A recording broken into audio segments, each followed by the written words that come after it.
Hello friends, నేను doctor జ్యోతి, medical director 49 fertility organisation.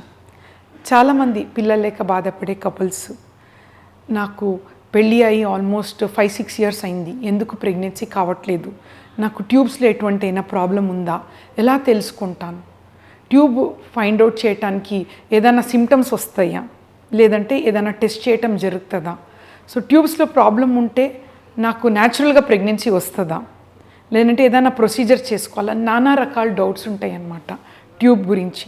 So ఈరోజు మనం ట్యూబల్ ప్రాబ్లం ఎలా తెలుసుకోవటం, టెస్ట్ ఎలా, ఏదైనా టెస్ట్లో తెలుసుకోవటమా, ట్రీట్మెంట్ ఏంటి అని చెప్పటం జరుగుతుంది.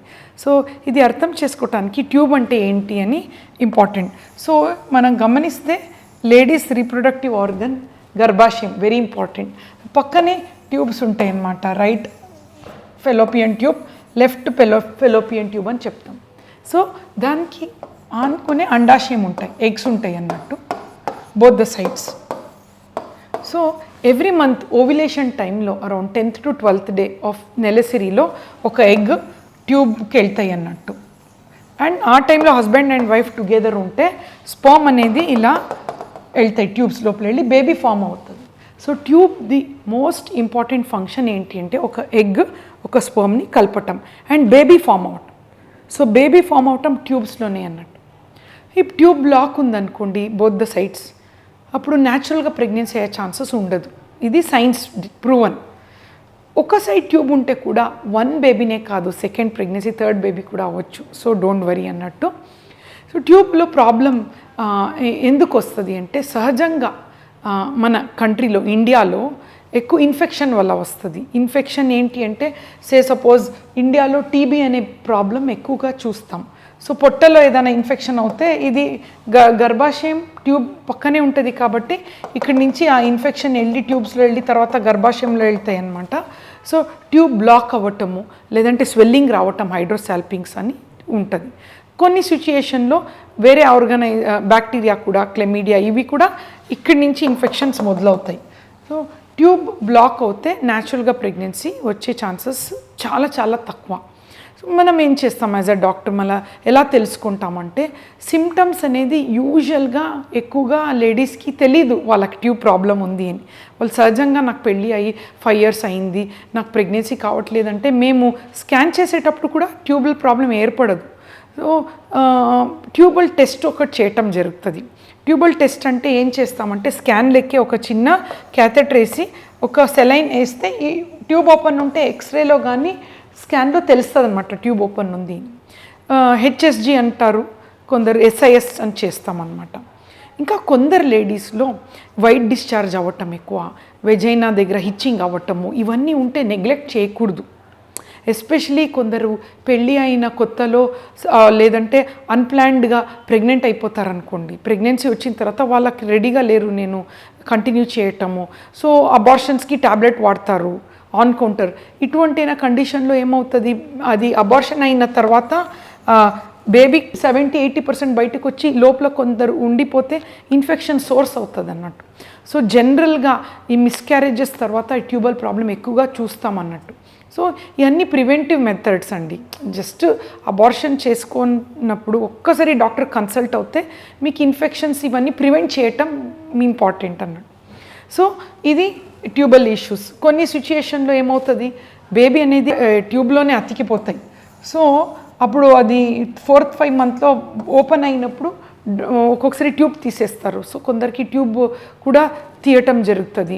ఇంకా కొందరు పిల్లలు ఇద్దరు అయిన తర్వాత పిల్లలు వద్దు అనుకున్నప్పుడు రీకెనలైజేషన్ అంటే ఒక పార్ట్ ఆఫ్ ట్యూబ్ కట్ చేసేస్తారు. సో మన దగ్గర వచ్చే పేషెంట్స్ కూడా ట్యూబ్ ఆల్రెడీ ట్యూబెక్టమీ అయ్యి ఆ పిల్లలు పెద్దగా అయిన తర్వాత మళ్ళీ ఇంకొక బేబీ కావాల్సినప్పుడు వస్తారు. ట్యూబల్ ఇష్యూస్ వాళ్ళకప్పుడు ఉంటుంది. సో కొందరికి పాపము వాళ్ళ బేబీకి ఏదో ఒక ప్రాబ్లం హెల్త్ వల్ల ఏదో ఇష్యూ అయ్యి వాళ్ళకి మళ్ళీ పిల్లలు కావాలని వాళ్ళు కూడా రావటం జరుగుతుంది. సో ఫస్ట్ మనకు ట్యూబ్ ప్రాబ్లం అని తెలుసుకొని దానికి ట్రీట్మెంట్ ఏంటి. ట్రీట్మెంట్ ఏంటంటే 2 types ఉంటుందండి. ఫస్ట్ ఐడియల్ ప్రిఫరెన్స్ ట్రీట్మెంట్ ఏంటంటే IVFఏ. ఎందుకు అంటే ఈ ట్యూబ్లో ఏదైనా ప్రాబ్లం అయిందనుకోండి, మళ్ళీ సర్జరీలో ఆపరేషన్ చేస్తాం, second option.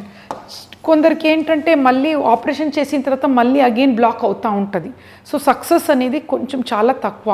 Most of the time మనం డైరెక్ట్గా అండాశయం నుంచి ఎగ్ తీసి హస్బెండ్ స్పర్మ్ తీసి బేబీ ఫామ్ చేసి ఆ బేబీని ట్యూబ్లో ఎలా బేబీ ఫామ్ అవుతుందో మనం ల్యాబ్లో అదే గర్భాశయంని క్రియేట్ చేసి మంచిగా హెల్తీ బేబీ క్రియేట్ చేసి ఆ బేబీని గర్భాశయం లోపల పెడతాము. సో దానివల్ల సక్సెస్ అయ్యే చాలామంది ఉన్నారు. సో ట్యూబల్ ప్రాబ్లం ఉంటే కూడా లైఫ్ డజంట్ ఎండ్ దేర్, ఉంది ప్రాబ్లం, దాని తగిన సొల్యూషన్ కూడా ఉంటుంది కదా. సో ఈ ట్రీట్మెంట్ ద్వారా ఎంతో more than millions of couple బేబీతో వెళ్ళారనమాట. సో వాట్ ఈస్ కరెక్ట్, మనం అన్నీ చూసి చేస్తే సక్సెస్ అనేది ఇట్స్ నాట్ డిఫికల్ట్. కొందరు లేడీస్లో ప్రెగ్నెన్సీ వస్తుంది, బట్ వచ్చిన తర్వాత అది బేబీ అనేది గర్భాశయంలో కాకుండా పక్కనే ట్యూబ్స్లో వెళ్తాయి అన్నమాట. సో ఎక్టోపిక్ ప్రెగ్నెన్సీ అని పిలుస్తాం. సో ఇటువంటి అయిన కండిషన్ ఎందుకు వస్తుంది, ప్రెగ్నెన్సీ వచ్చింది బట్ బేబీ అయితే చేతిలో అందలేదు కదా అని చాలామంది బాధపడతారు. సో ఈ ఎక్టోపిక్ ప్రెగ్నెన్సీ గురించి మాట్లాడుకుంటాం. ఫస్ట్ మనకు అర్థం చేసుకోవాల్సింది ఏంటంటే గర్భాశయం, దాని పక్కనే ట్యూబ్స్ ఉంటాయి అన్నట్టు, 2 ట్యూబ్స్. సో నార్మల్గా ప్రెగ్నెన్సీ ఎలా అవుతుందంటే ఒక ఎగ్ ఇలా ట్యూబ్స్లో వెళ్తాయి అండ్ స్పర్మ్ ఇలా వెళ్తాయి. ఓవ్యులేషన్ టైంలో అంటే నెలసరి ఒక 10th to 12th day baby form అవుతుంది ట్యూబ్లో. సో బేబీ ఫార్మ్ అయ్యేది around 12th to 14th day.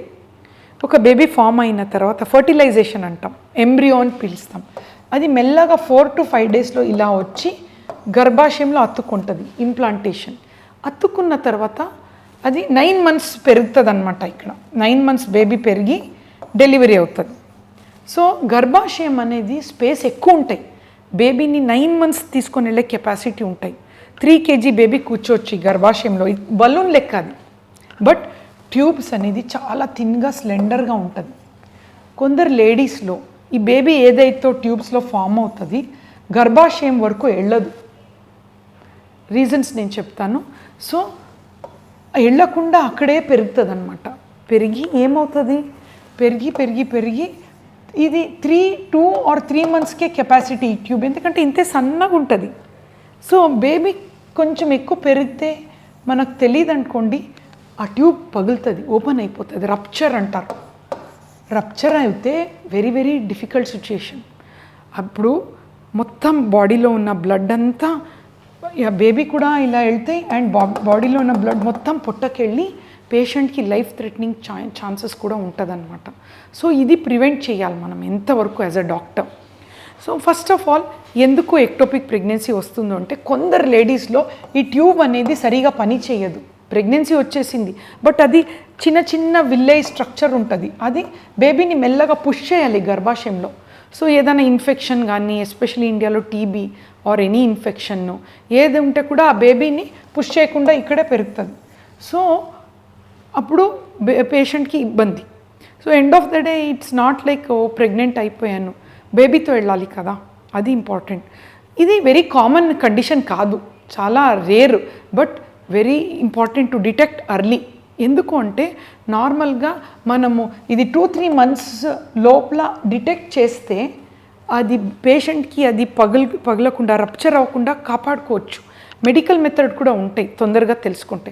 So as a doctor first ఏమవుతుందంటే పేషెంట్ వస్తారు, ప్రెగ్నెన్సీ వచ్చింది, కంగ్రాచ్యులేషన్స్ అని చెప్తాము. తర్వాత వాళ్ళకి మేము యూజువల్గా ఎస్పెషలీ ఫర్టిలిటీలో నెక్స్ట్ వీకే పిలుస్తాం. బట్ కొన్ని కండిషన్స్ న్యాచురల్గా ప్రెగ్నెన్సీ వచ్చింది అనుకోండి, వాళ్ళు 1 month తర్వాతనే వస్తారు. బట్ వచ్చిన తర్వాత అరౌండ్ 4 weeksకి ప్రెగ్నెన్సీ పాజిటివ్ అని చెప్తాం. సే సపోజ్ పేషెంట్ 5 weeksకి వచ్చారనుకోండి, 5 weeksలో ఒక స్కాన్ చేస్తే ఐడియల్గా ఒక చిన్న డాట్ లెక్క బేబీ కనిపించాలి మనకు స్కాన్లో. కనిపించలేదంటే అప్పుడే ఒక డాక్టర్కి డౌట్ వస్తుంది ఎందుకు బేబీ కనిపించట్లేదు అని. ఒక బీటా హెచ్సిజీ అని టెస్ట్ చేస్తారు. నార్మల్గా బీటా హెచ్సిజీ <1000 ఉందనుకోండి బ్లడ్లో, అప్పుడు ఓకే ఇంకా టైం ఉంది 4-5 days తర్వాత చూస్తాము అని అంటారు. సే సపోజ్ బీటా హెచ్సిజీ <1200 ఉంటే అప్పుడు ఇమీడియట్లీ డయాగ్నోసిస్ ఎక్టోపిక్ అన్నట్టు. అంటే గర్భాశయంలో రాలేదు బేబీ, ఎక్కడో బయట ఉంది అని తెలుసుకొని ఇమీడియట్గా ఇంజెక్షన్ మెథడ్లో ఇస్తే చాలా మట్టికి ఈ ఆపరేషన్ని మనం తక్కువ చేసుకోవచ్చు. సో వెరీ క్రూషియల్ అన్నమాట మానిటరింగ్. బట్ ఎంతనా ఒక్కొక్కసారి న్యాచురల్ ప్రెగ్నెన్సీలో ఎస్పెషలీ కొంచెం మిస్ అయ్యే ఛాన్సెస్ ఉంటాయి. సో పేషెంట్ కూడా ఒక అవేర్నెస్ ఉండాలి.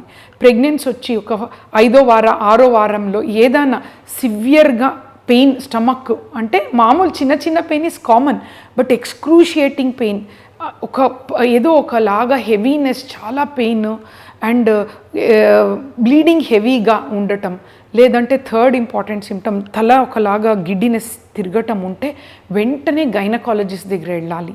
సో వెళ్తే మనం స్కాన్లో చేయటం, బ్లడ్లో చూసి ఏదైనా ఎక్టోపిక్ ఉందా అని రూల్ అవుట్ చేసుకోవచ్చు and patient life threatening complication నుంచి ఈజీగా బయటపడవచ్చు. So we always as a doctors ectopic pregnancy అనేది we don't like it, but కొందరికి వస్తుంది. వచ్చినప్పుడు మనం ఫాస్ట్గా ట్యాక్ట్ఫుల్గా చూస్తే కాంప్లికేషన్ అవాయిడ్ చేయొచ్చు. Thank you.